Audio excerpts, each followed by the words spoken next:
Well, hello, and how are you doing this fine day? I'm Victor Yurkovsky. I'm a state police motor carrier officer at the Tri-City Post. And the nice folks here at MCTV asked me to come in and talk to you about human trafficking.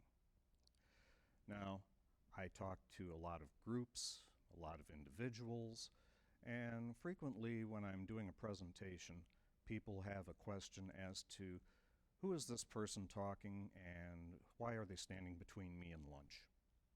So I'll give you a little bit on my background. 1977, I graduated from Kirtland Community College with an associate's. 1979, I graduated from Ferris with my bachelor's, and 4 days later I was given my first full-time badge. And if you're doing the math, yes, that was 42 years ago. It has been a while. Now, I worked in a few agencies, few different positions.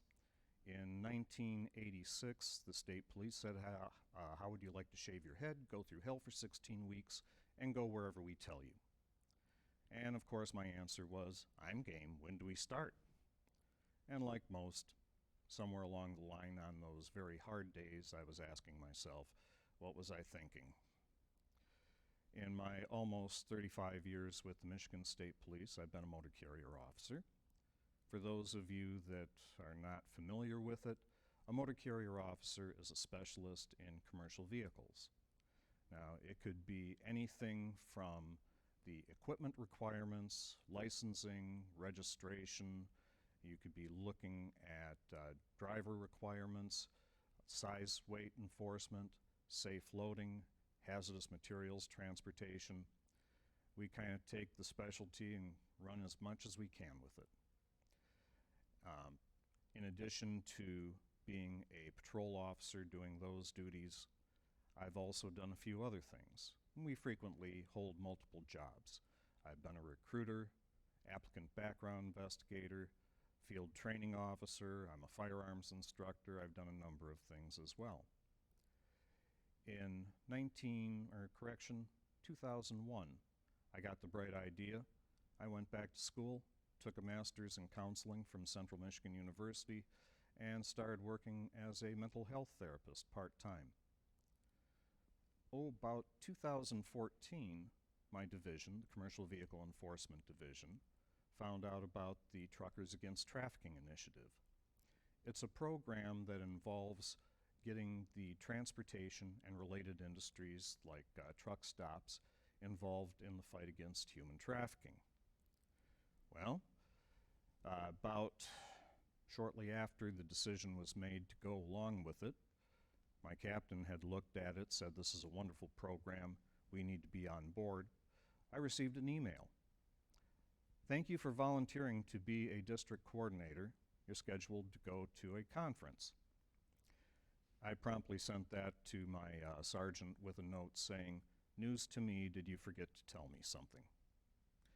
But as a district coordinator for Truckers Against Trafficking, I started going to a lot of trainings on human trafficking, a lot of conferences, had the opportunity to meet some good people.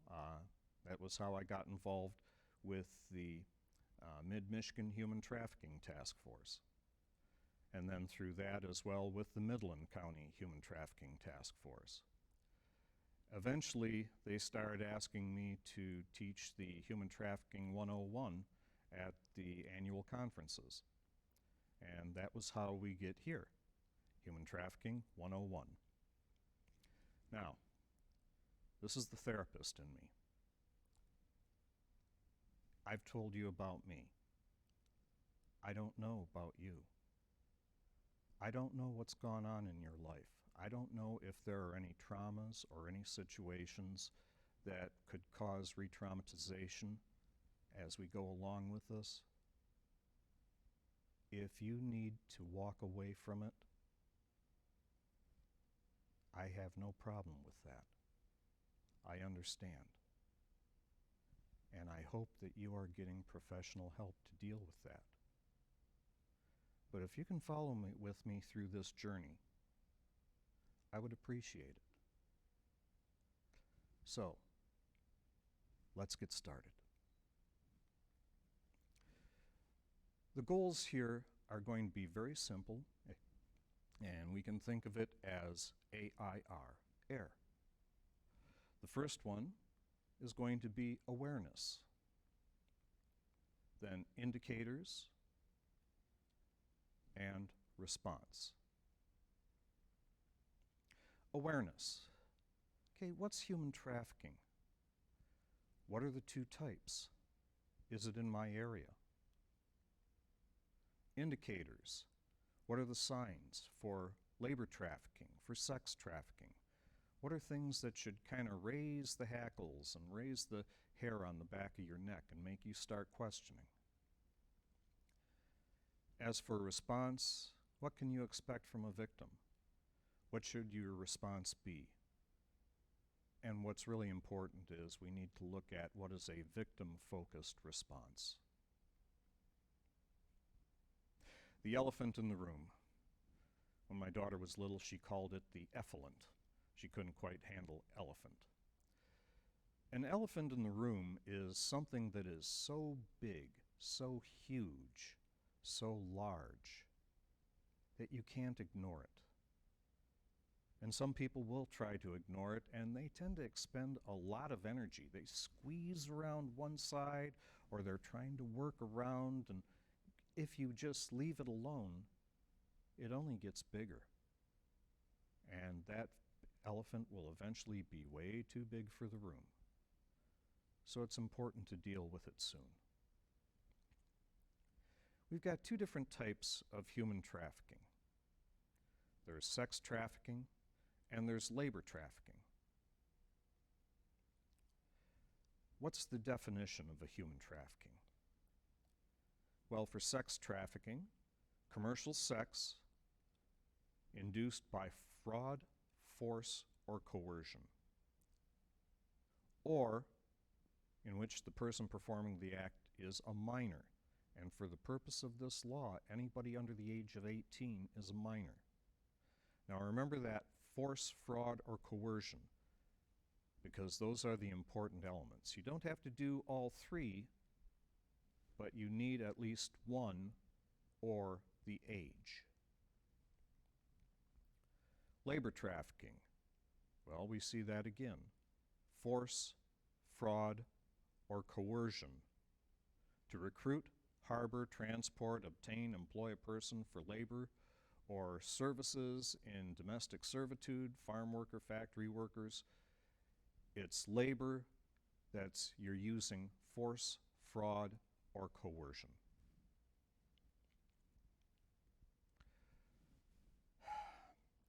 A lot of times people will ask questions like, well, what are the statistics? How much of this is happening? Well, isn't this something that just happens someplace else? Like, Detroit, Flint, Kalamazoo, maybe the larger cities, Grand Rapids. It's not around here. If you have either of these in your area, you're going to be touched by human trafficking.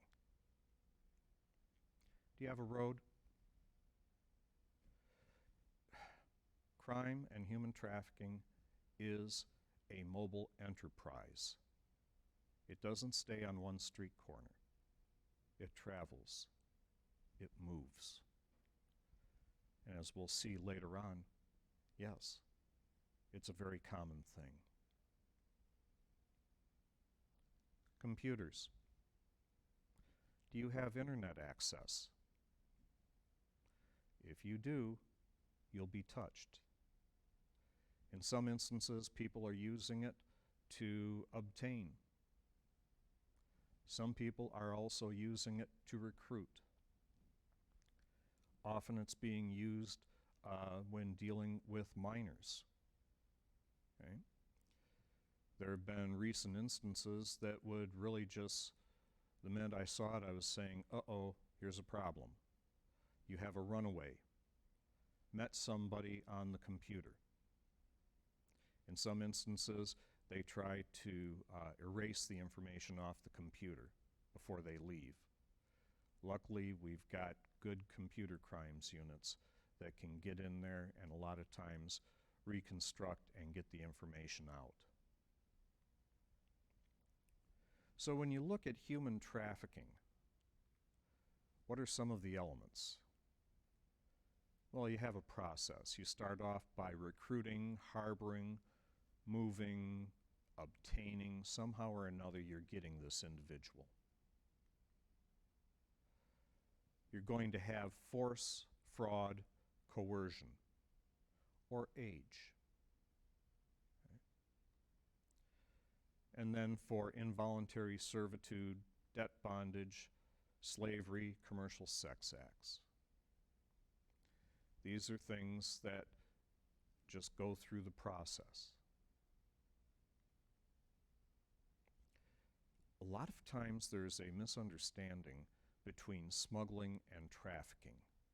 Okay. Smuggling might be getting them and moving them across borders. Trafficking is the actual use of that individual. Okay. You don't have to have the travel to have trafficking. As I said before, it's a mobile enterprise. The trafficking might take place across different locations, but you don't have to have the smuggling to have trafficking. Let's take a look at a few instances, okay? There was a young lady who, at a conference, presented her story. It starts in Africa. She's a young teen, probably like around 14 years old. A friend of the family, wonderful friend, comes over and says to her parents, you know, I can take your daughter to the United States. She'll have all these great opportunities. She will go to school. She will have all sorts of things open up for her. After all, in the United States, the streets are paved with gold. How many times do you hear that being said? The family looked at it and said, you know, there's not much we can offer our daughter. Our friend is going to offer, you know, this great chance. They agreed. The friend promptly took her to the neighboring country, changed her name, got a passport under the assumed name, and told her, from here on out, you will refer to me as your aunt. Brought her to the United States. She was living in a house with a number of other girls in New Jersey. It was the aunt, aunt's husband, and aunt's son. And every day, these girls would walk down the street to a hair salon and do African braids all day long, 6 days a week. That's what they did. And Auntie was collecting all the money. This went on for years. The girl had been told by the aunt, if anybody asks you how old you are, you tell them you're 19. She followed her directions. How old are you? 19. Of course, came the day that a longtime customer came in and said, how old are you? 19. You were 19 3 years ago. Okay.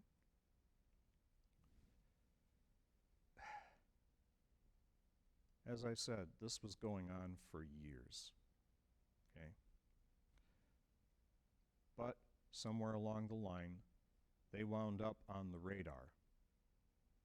And one night, door got kicked in. Federal officers came in. They arrested Auntie, her husband, son. I forget the amount. It was an outrageous amount of cash that they had collected, you know, that was in the house that they got a hold of. You know, it's pretty obvious I know nothing about fashion, but they tell me that it's nothing for a woman to drop $200 to get a set of African braids. So think about that with several girls over the course of years and the money that was being collected. Was there a happy ending? Well, the young lady who was presenting this, she had been given one of the special visas for a victim of human trafficking. And she was able to stay in the country. She was going to college at that time. This was a number of years ago, so I suspect that she has probably since graduated. And I'd be curious to know how she's doing, but things were working out well for her.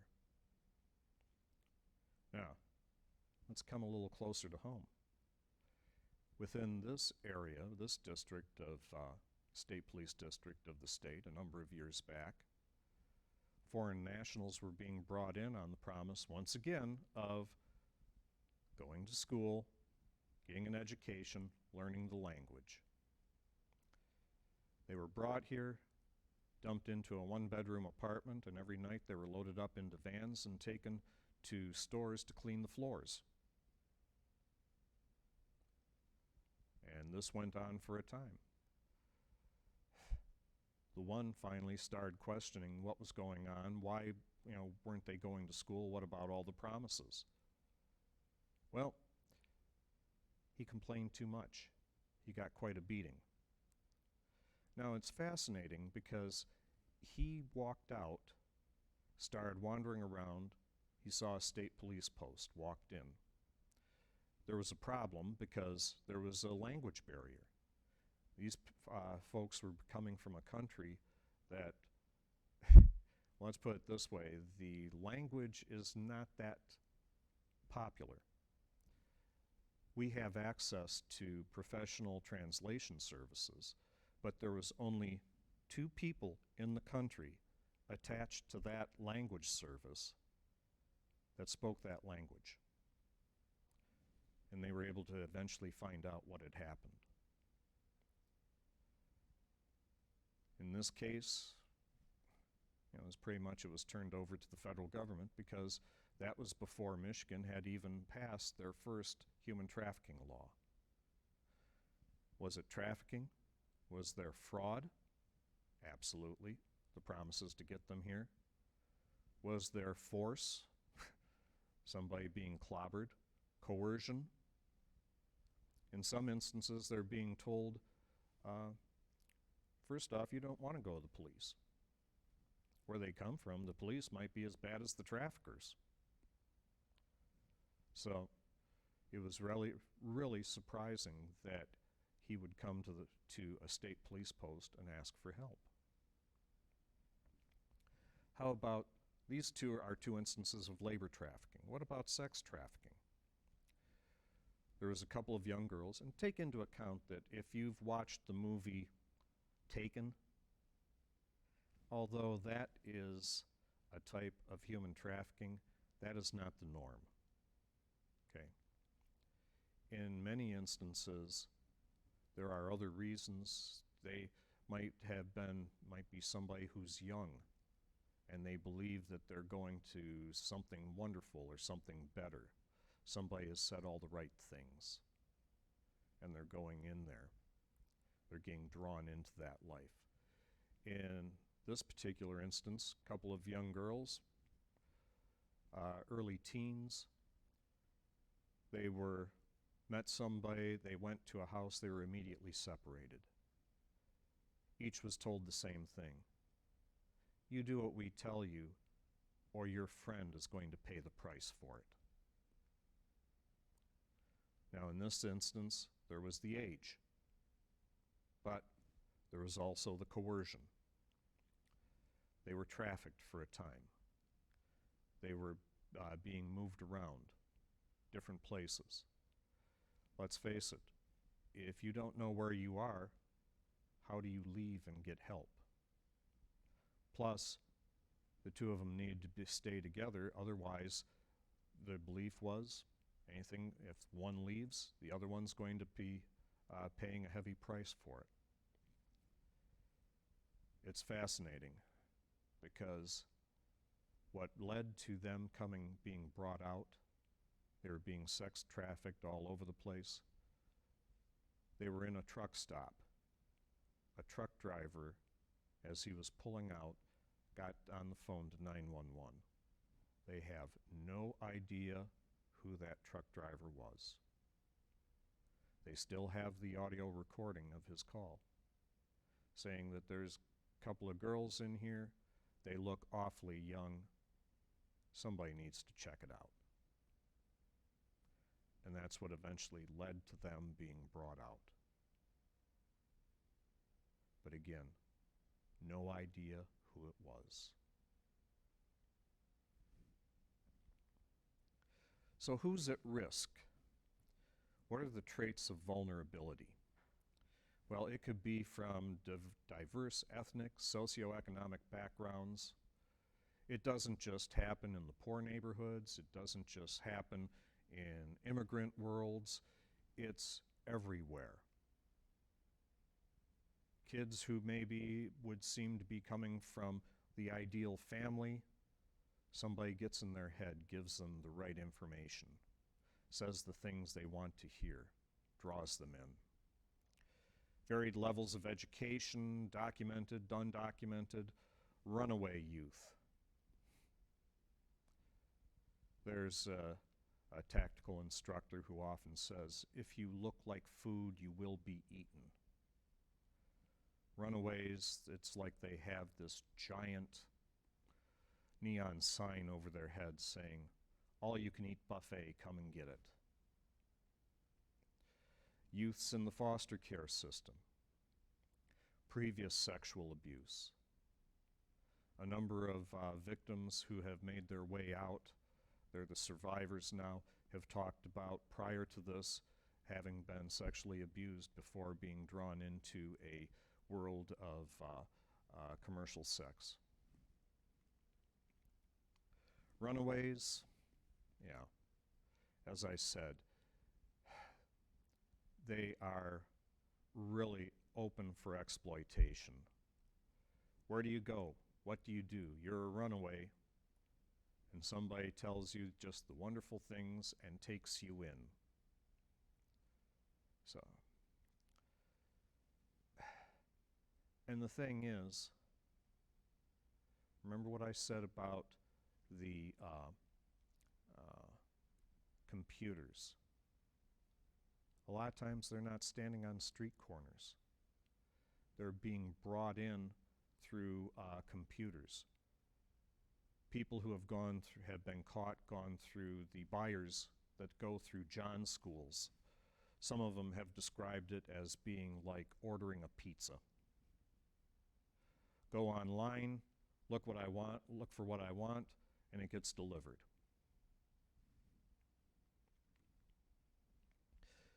Teenagers,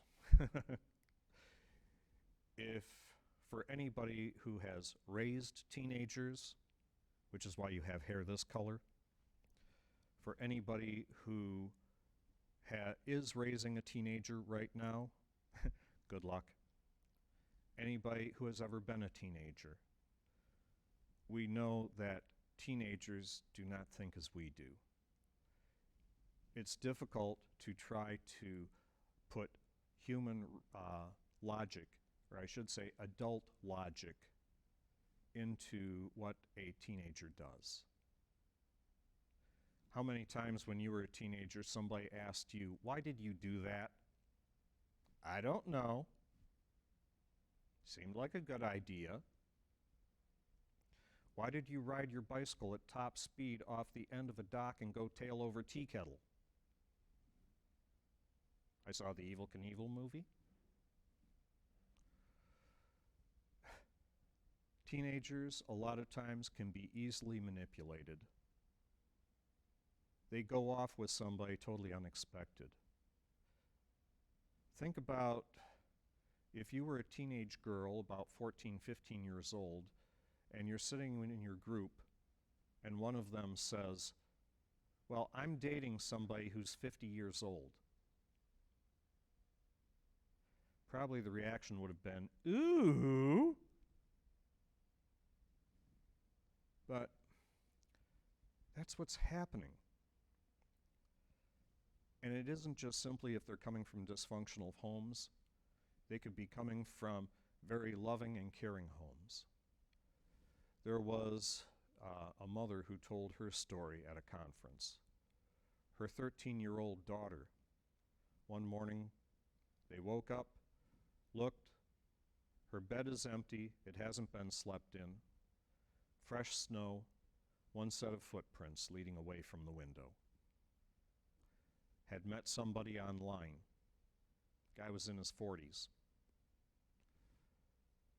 Ran off with him. Luckily, she thought that she had erased everything off of her computer. They were able to reconstruct it.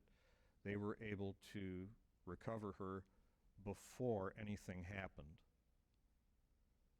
But the guy had told her, well, I'm going to have to teach you to be my backup for robberies at liquor stores.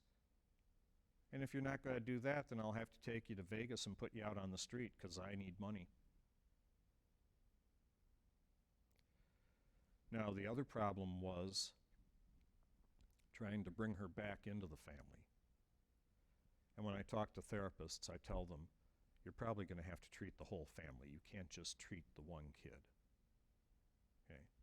The whole family needs to address this because it's going to have quite an impact. Everybody's going to be looking at each other, maybe pointing fingers, questioning who did what. And maybe nobody did anything.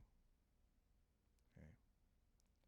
In some instances, the kids are coming out of dysfunctional homes where maybe a parent or a relative is putting them into the world of sex trafficking. There are many different instances. There's no one cookie-cutter option. Okay. Many times people are looking for what are the statistics, what are the numbers. You might have a study. You might have information from one area or maybe one small group. But to be able to adapt that to the whole problem, it's very difficult. Okay. You might have a limited clientele. Well, what's the average age of somebody being drawn into human trafficking? Well, if you're only asking teenagers that have been brought out, the age is going to be young. Can adults be drawn into it as well? Yes. In some instances, it might be drug addiction. Okay. The drug addiction, it can be kind of a chicken and egg situation. What started this? Was the drug addiction put onto this victim so that it could be used as a control? You do your quota and you'll get your stuff. And if you don't, you're going to be awfully miserable until you do meet quota. Or was this self-medication to deal with the trauma and the situation that they're in?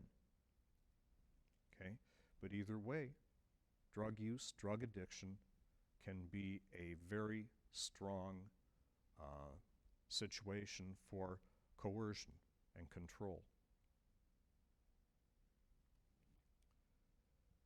So let's run through a few of these.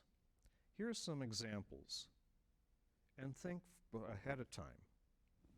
Is this trafficking or isn't it?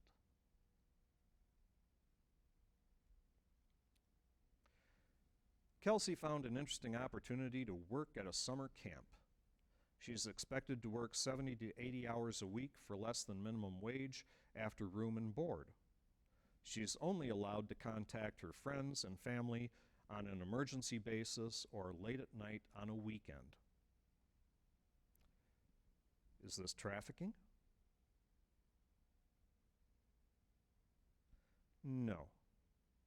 We don't have the elements of force, fraud, or coercion there. And I'll say this, that if not being able to use the phone all the time is human trafficking, then the state police recruit school is human trafficking. We were only allowed to use the phone at certain times in the evening, and I go back to the days of the payphone on the wall. And when a authorization was given, okay, you can use the phone, people were lined up with change and calling cards. Even now today with cell phones, you're not allowed to use them until a certain time, and then when the time is allowed to use the phone, you sign in, you go into a room, you make your call, end the call, sign out, the next person goes in.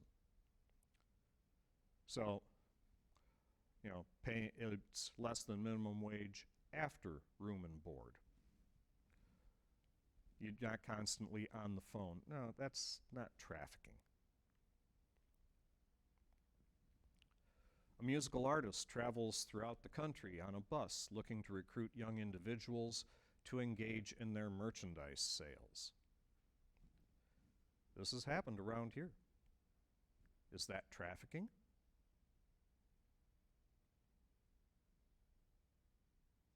No. In and of itself, that's not trafficking. Where's the force, fraud, or coercion?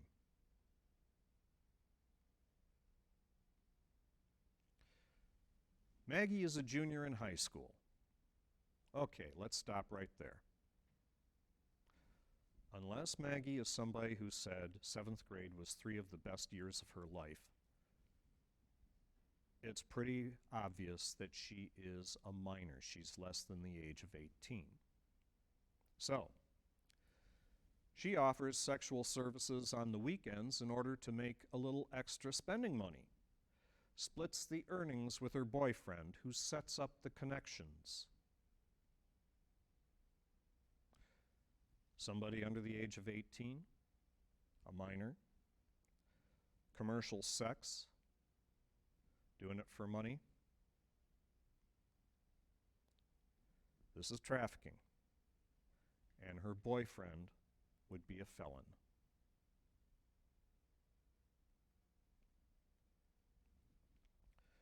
Lynn is in college, works at an adult entertainment venue as an escort to pay her tuition. At times, her clients physically or sexually assault her during her encounters.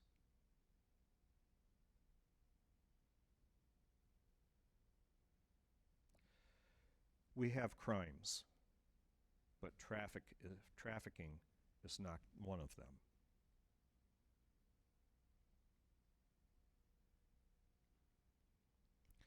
Isaac works in a gas station for his uncle and is expected to work 16-hour days at the gas station. He sleeps in a cot in the back of the office. He's beaten if he discusses his wanting to leave or talks to customers about his situation. He gets paid minimum wage for the first 40 hours. Force, coercion, trafficking.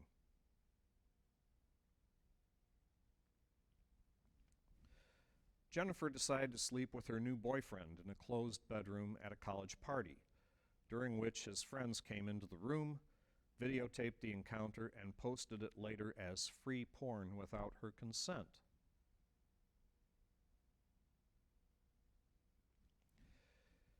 This isn't trafficking, but I heard of one instance where it was a situation similar to that, but after graduation, and the young lady went out, got a job, started to have a career. Somebody contacted her and said, you know, we've got this video, and if you don't start turning tricks for us, well, you're going to have a really hard time, because we're going to send this video to your family, we're going to send it to your employer, forget about your career. Okay. At that point, with the coercion, yeah, that would be trafficking. But in and of itself, with this instance is not trafficking. Casey finds an interesting work opportunity that involves nannying in a different part of the country. Once she arrives, she finds her wages cannot keep up with her room and board expenses required by her employer. Now she's in debt to her employer, and is told she can't return home until the debt is paid. Can you say debt bondage? Yes, this would be labor trafficking. In some instances, you see people who are coming to the United States, they're being told, here is the cost to get here, and you're going to have to pay this back. But it turns into a situation where they never are able to make enough money to pay back that debt. Debt bondage. Again, with this situation, same thing. Debt bondage. Gina is in desperate times, needs a place to stay for the night. Her friend Mike offers that she can stay at his house in exchange for sex every now and again. Well, survival sex. It would be trafficking. Okay? Paying for the rent and the ability to stay there, and the coercion of if you don't provide, you don't get to live here. Let's look at the economics of human trafficking. It's very low risk, low investment, high demand. This is a problem. The demand side is often not really addressed. There are some estimates that say it might be the third largest criminal enterprise in the world. Okay. If I am selling drugs, I have a bundle of heroin. I sell it to you. I have to go out and get more. With humans, you can sell them again and again and again and again. And tomorrow, you sell them again. And it just keeps going on for as long as you can. Okay. This is a very insidious enterprise.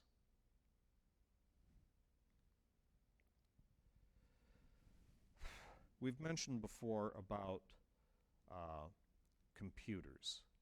Well, let's look at social media and the internet. At one time, you had Backpage.com was one of the really big ones for human trafficking. But, okay, they had problems. They weren't the first. There were others that were doing it. Backpage, they ended up with criminal charges, indictments against some of the head people. So, now it's a matter of finding out who's going to jump in to take their place. Unfortunately, there often is somebody else that'll jump in. What about dating sites for teens? Teens recruiting other teens. Social media apps. Okay? We have people from our computer crimes unit that do excellent presentations, and hopefully there will be one coming up where there will be a presentation for you on the issues with social media and cybercrime. So what are some of the red flags? What are some of the indicators that we need to look at? Well, evidence of somebody being controlled, especially with their communication. You ask somebody a question, and they're looking for somebody else to answer. This is something that might show up especially in the healthcare areas. Somebody's there, coming in for some reason. They keep looking to somebody else who brought them there. What should my answer be? What about disheveled appearance, unkempt, alone, crying? Fear or depression? Trying to live this life ain't a great one. Maybe having a much older significant other, the teenager who has a 50-year-old as the boyfriend. Out of the norm wealth, clothes, electronics. All of a sudden, they're being bought with all this wonderful stuff. Somebody who's over-sexualized for their age. Branding. Okay. In some instances, traffickers will refer to their victims as a stable.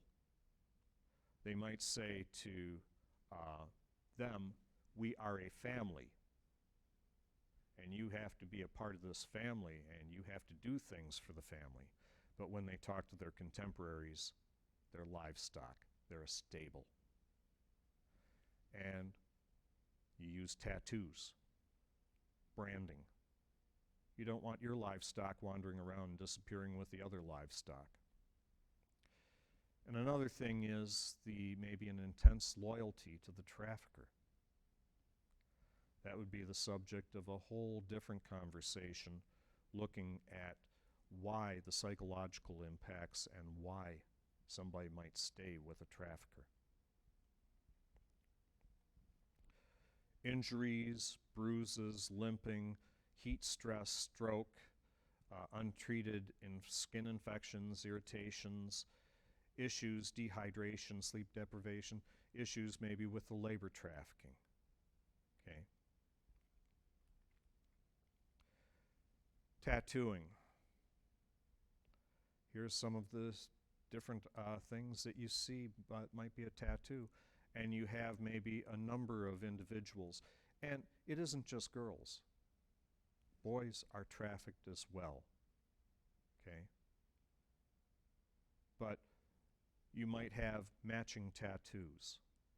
I heard of one pimp, I think he went by the street name of Blue Diamond. And so he had a blue diamond tattooed on all of his stable.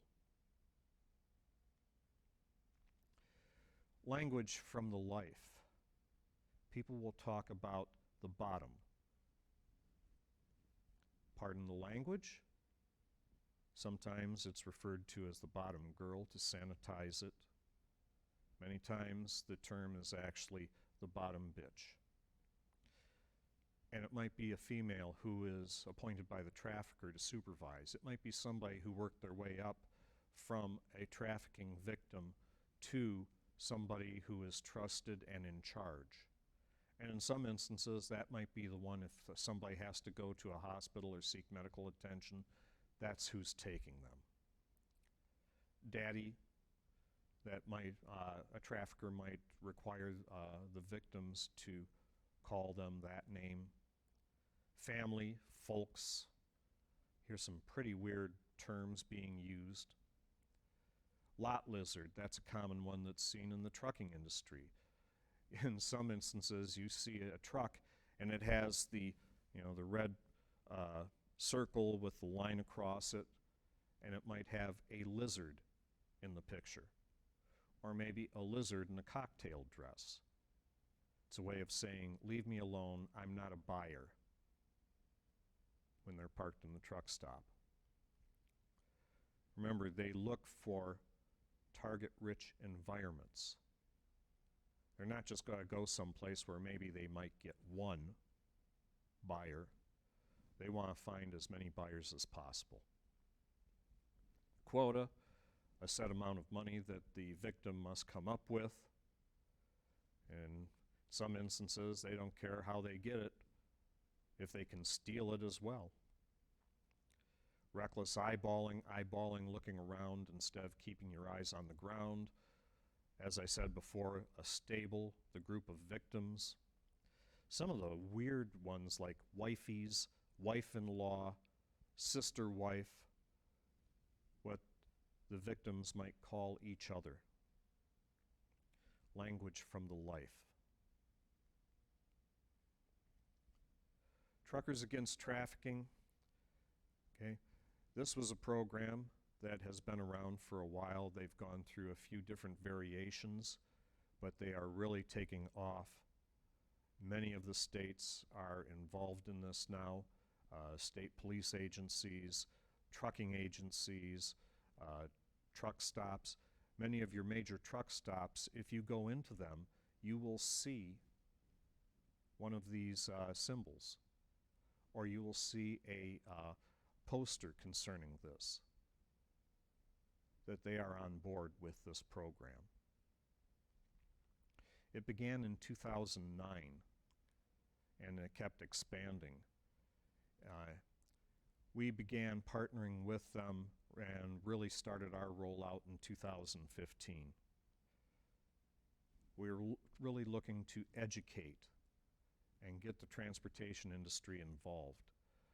Every January is Human Trafficking Awareness Month. We're doing it, we're involved all year round. January, we really make the push, and we're giving out little wallet cards that have information on it as to what are some of the indicators. What numbers should you call? What should you do if you think that you see human trafficking? We're putting out, going to places where they put little stickers in the bathroom mirrors in case a trafficking victim is there.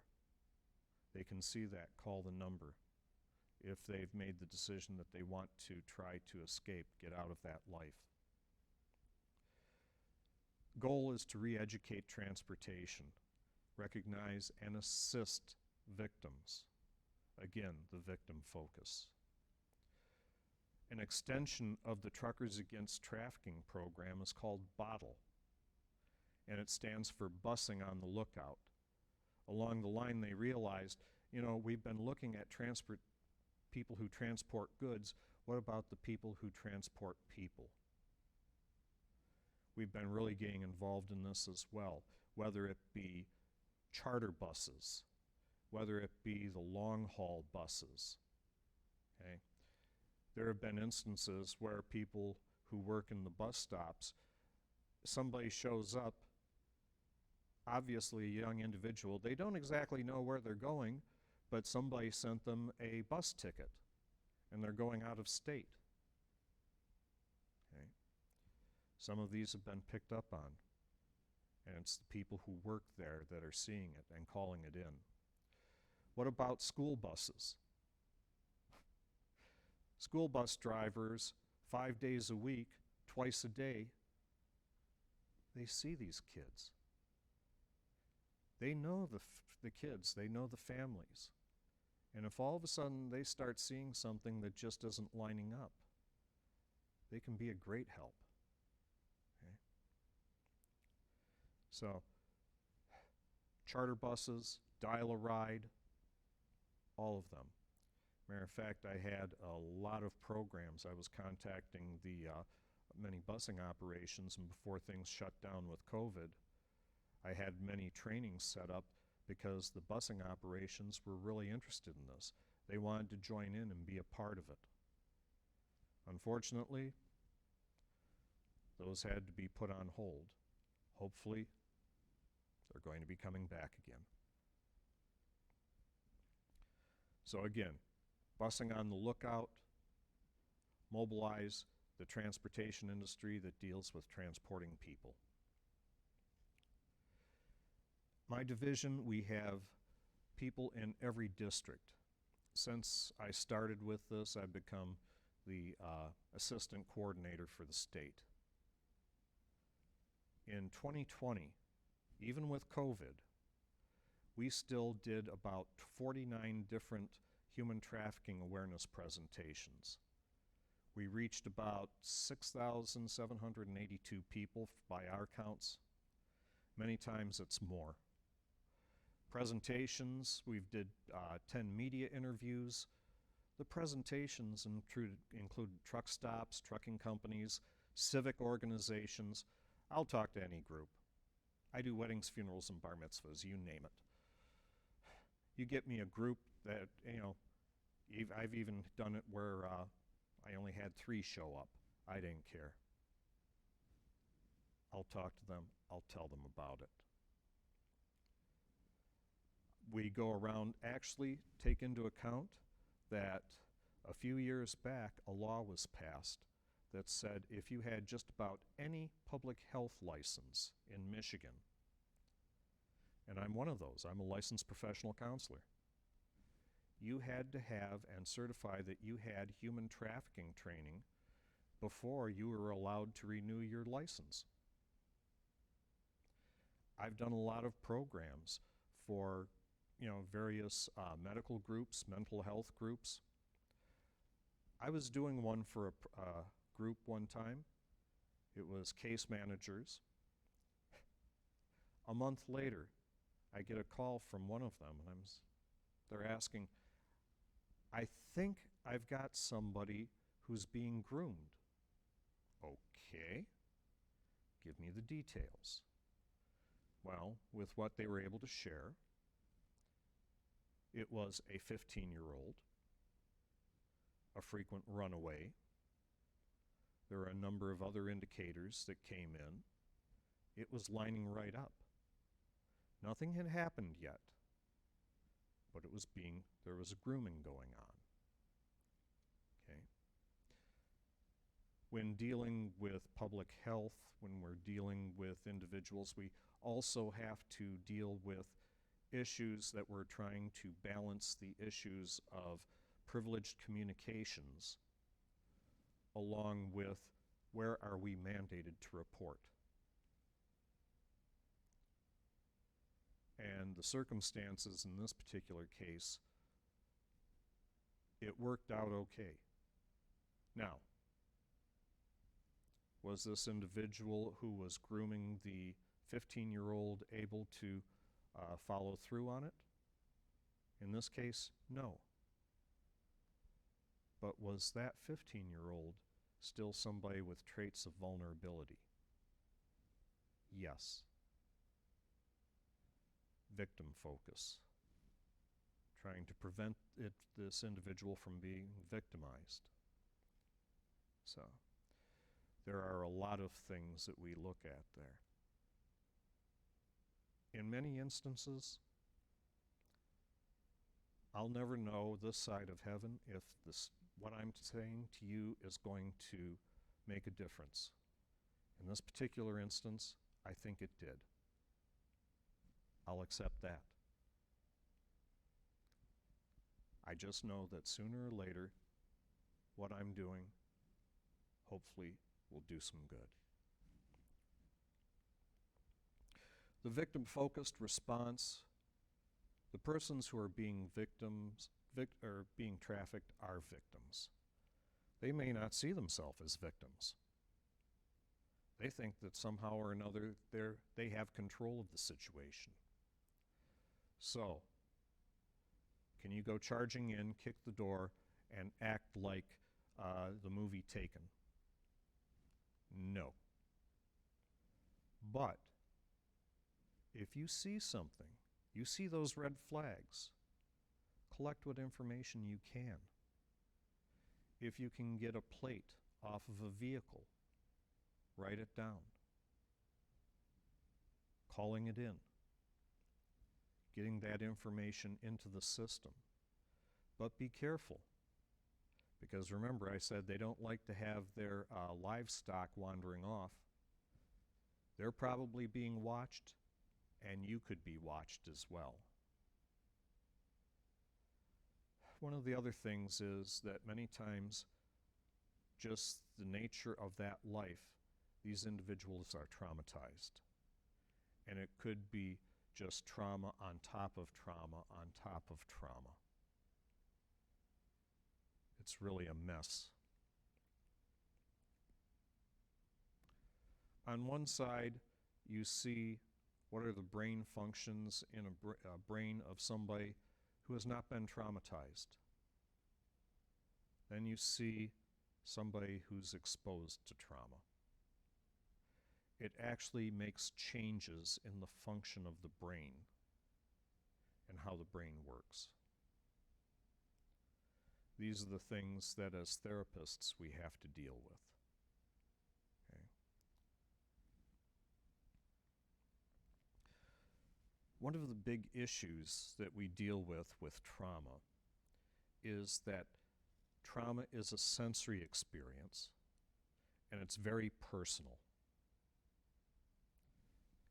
People might look at something and say, well, how could this be traumatizing when somebody else had it worse and they're not traumatized? Well, first off, you don't know whether or not they're traumatized. You don't know the impact.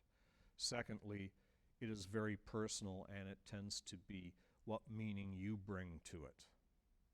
Okay? There was a time that people talked about PTSD. And, oh, this person couldn't have PTSD. They weren't in Vietnam. No, you didn't have to be in Vietnam, and you don't have to be in combat to have PTSD. And not everybody who has post-traumatic stress has a disorder. Remember, that fourth letter of PTSD is disorder, okay? Think about the people who came back from the World War II generation. You had people who maybe they made certain changes to their lifestyle. Maybe they stopped hunting, gave away their deer rifle. Maybe a couple of times a year they'd wake up screaming in a cold sweat. But were they able to hold down a job? Were they able to cultivate personal relationships? Were they able to further an education? Were they traumatized? Yes. Was it a disorder that it impacted their day-to-day living? Maybe not. Okay. Lots of people have post-traumatic stress. It's not always a disorder. But I will definitely say that trauma is not a competitive sport. You cannot sit there and say, this person had it worse, so they should be traumatized. It's the meaning that the individual brings to it. It's that personal experience.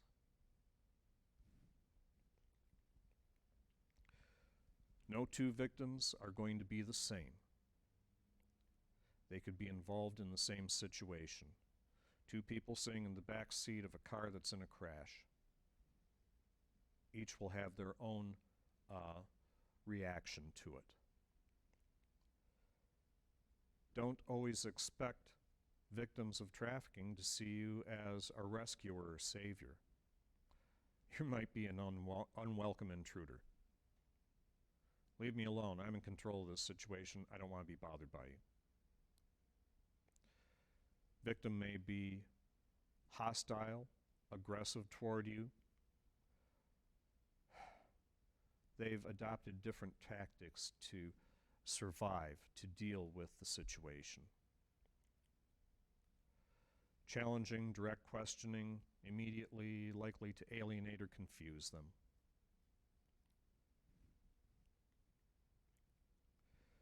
So let's look at what's out there.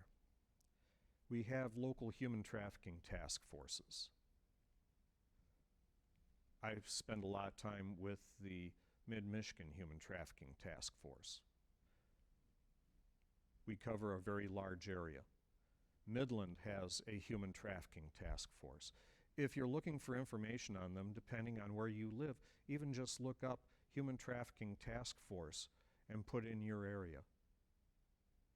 Okay. They look at multidisciplinary responses. They look at dispatch. What about law enforcement? You know, from the initial call that comes in to the law enforcement officer that goes out. What about the judicial aspect? What about the prosecutor's office, the judges? Then we need to look at the medical area, social services, any sort of assistance that's there. You don't have to be wearing a badge to be part of it. You don't have to be a shrink to be a part of it. We need everybody to be a part of it and be victim-focused. Services that they're going to need, well, there's going to be a lot of them. Healthcare, okay. What about mental health? What about food, housing? Eventually they need employment. They're going to need legal assistance. University of Michigan has a human trafficking clinic. They are second-year law students who act under supervision of their professors who are licensed attorneys. And they work on things such as helping individuals deal with things such as if you're a foreign national, maybe getting that visa as a human trafficking victim to be able to stay in the country. Okay. There are many things needed by the victims, but the number one need is housing. The officer can't just simply go in, say, trafficker, you're under arrest, click, click, put on the handcuffs, and, oh, by the way, victim, would you leave us a address that we can send you a subpoena when it's time to go to court? Where are they going to go? Where are they going to live? What are the very basic things? Those of you, if you are familiar with Maslow's hierarchy of needs, the very base: safety, security, housing, shelter. Organizations such as Shelter House or some of the other organizations, they are willing to come in and say, okay, here is what we can provide. All the different pieces of the equation are saying, this is what we can donate to this situation. This is what we can provide to try and help the victim.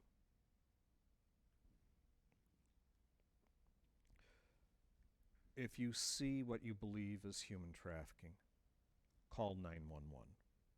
That's the first step. Get law enforcement involved.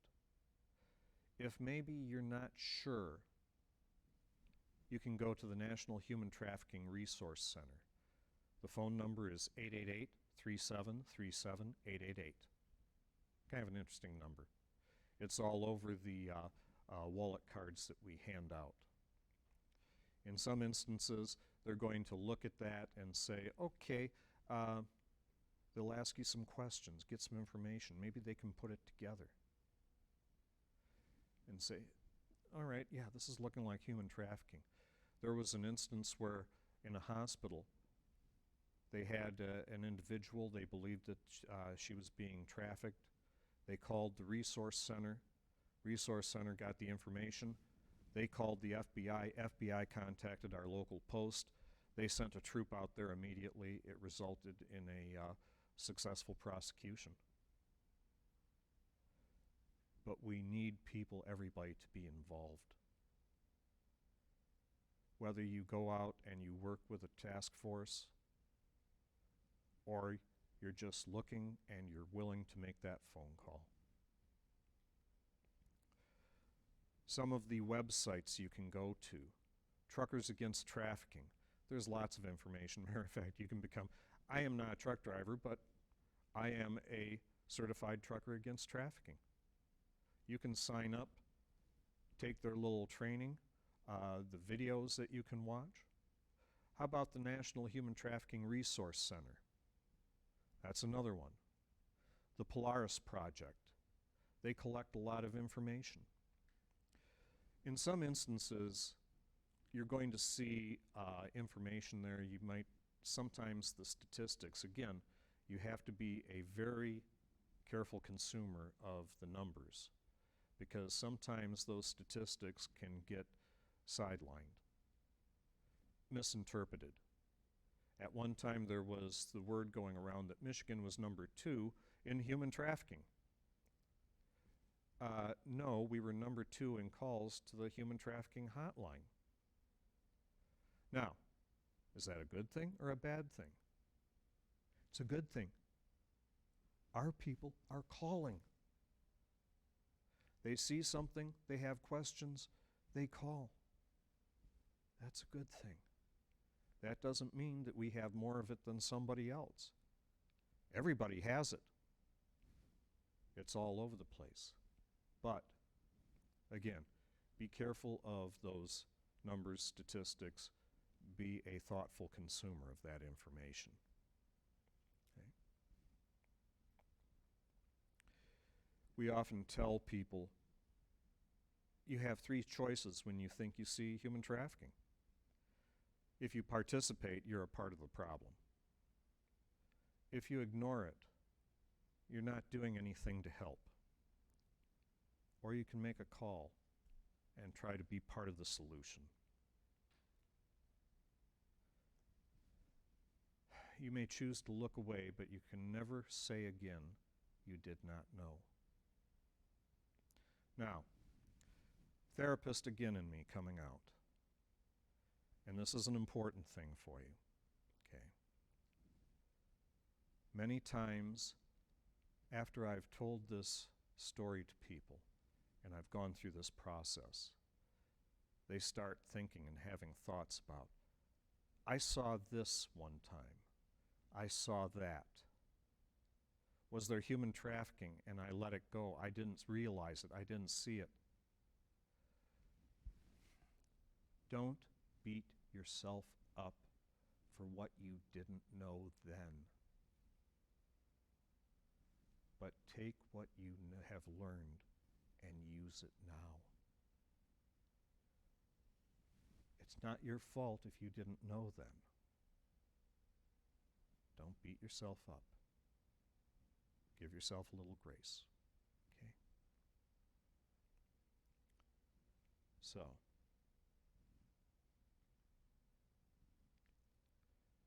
I want to thank you for spending this time with me on this journey.